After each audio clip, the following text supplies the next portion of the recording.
Paano nga ba natin basahin yung isang message sa ating messenger na hindi niya makikita na ito ay nabasa natin? Kunwari meron po tayong iniiwasan na basahin yung message niya, paano nga ba natin ito basahin? Ngayon, sampulan po natin dun sa isang messenger ko na magme-message siya sa akin, tapos hindi ko bubuksan yung message niya na bubuksan ko yung message niya na hindi niya masisin na nabasa ko na yung message niya. Kagaya niya nag-pop up po yung message, ayan po yan. Ang gagawin po natin dyan ay pumunta tayo sa ating messenger.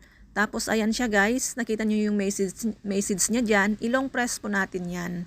Then after po natin malong press yan, i-click po natin yung archive. Kapag na-click natin yung archive, mawawala na po yung message niya sa ating messenger. So, pag gusto na nating basahin, i-click po natin yung tatlong guhit dun sa taas. Then, i-click mo yung word na archive doon, tapos lalabas na po lahat ng message na nasa archive mo at doon mo na siya pwedeng basahin.